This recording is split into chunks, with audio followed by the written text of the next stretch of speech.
it is Kelsey and Dennis from Hiitburn.com, and today we're going to go over a few common questions that we get in a casual Q&A. So we have 5 questions, I believe, and Dennis is going to go over the first one now. So first question, and these are questions that we get all the time, and we asked on our Instagram and through email what questions that you had, so we figured we'd take the most popular questions. And so this one is, what do you do when you're traveling and don't have weights? That's a great question because we travel all the time, but we still like to get in our workouts. So first of all, we do body weight workouts, and that's great because all you need is yourself. And second, we bring a couple pieces of equipment with us pretty much everywhere we go, and it takes up almost 0 space in your luggage. So we bring our mini bands with us and a jump rope.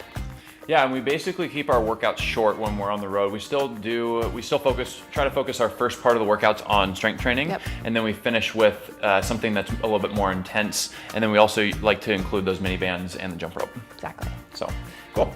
What tips would you give someone who is trying to get fit for their wedding? Yes, so we would say start early and don't wait until a few weeks before the wedding and go on a crash diet or start exercising 3 times a day. Start early, right when you kind of know that you're going to be planning a wedding, so that you don't have to do anything drastic and you can really get healthy, positive results. Yeah, I think some of the biggest mistakes that people make obviously is waiting, 14 days before your wedding or 7 days before your wedding. If you are at that point, we do have some programs that can help you that are not super crazy Strict, or yeah. extreme, because that's some of the biggest mistakes we see when people are trying to get fit for a wedding or for an event is they, go on a super low calorie diet, they over exercise, they start doing, just tons of cardio and things like that. Mm-hmm. So we would recommend, once again, starting early, implementing carb cycling, which is what we talk about all the time, and then focusing on strength training and HIIT, which is what we talk about for workouts all the time. Exactly, because a lot of people tend to just go to the treadmill or head to the elliptical and just do that when they're preparing for their wedding.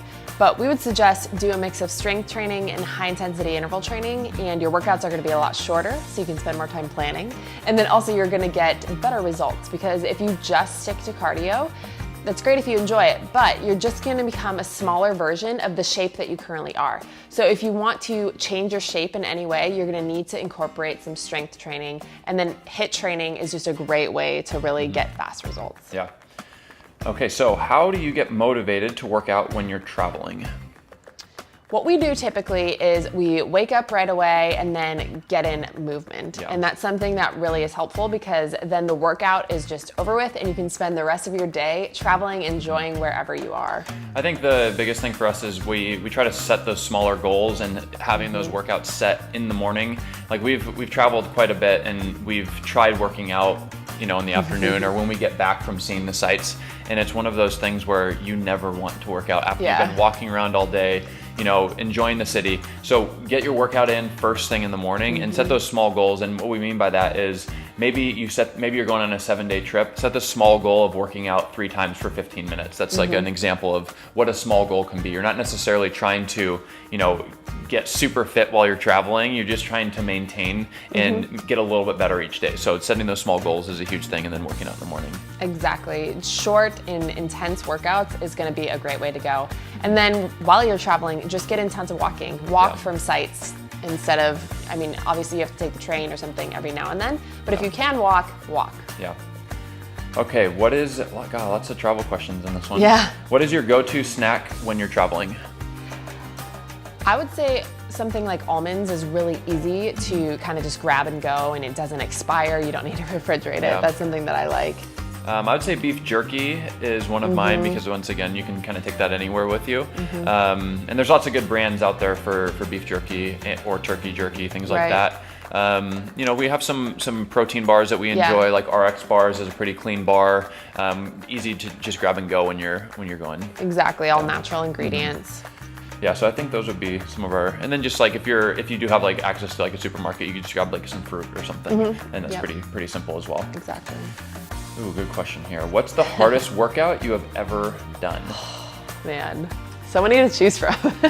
I already know mine. So my hardest workout is anytime I try to row through 1,000 meters in under 3 minutes. That's been a goal of mine, and it's only a 3-minute workout, or right around 3 minutes, and it's one of the worst workouts ever. Rowing sometimes can just wreck you. I mean, wreck anybody, because it's the worst, but the best. Yeah. For me, if you are familiar with CrossFit at all, you know the Murph, and I would say Murph is the hardest workout. It's 100 pull-ups, 200... Run a mile. Yeah, I'm sorry. Run a mile, 100 pull-ups, 200 push-ups, 300 bodyweight squats, run a mile, and it is It's a long workout. Yeah, and it's brutal. So it's not for everyone, but it's a tough one for sure. So last question is, how do you tighten up my thighs? Yeah, we get this kind of question a lot, where it's how do I tighten up my arms or my legs, things like that.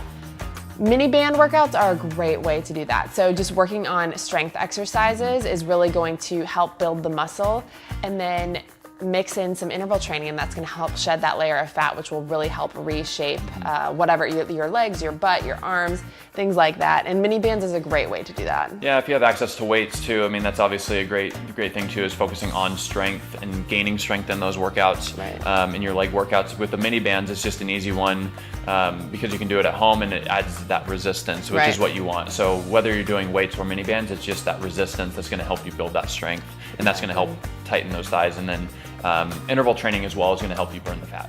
Exactly. So instead of focusing on I'm going to work out for an hour or a half hour, focus on I'm going to increase my strength, and kind of shift the focus of your workout to building strength. Yeah.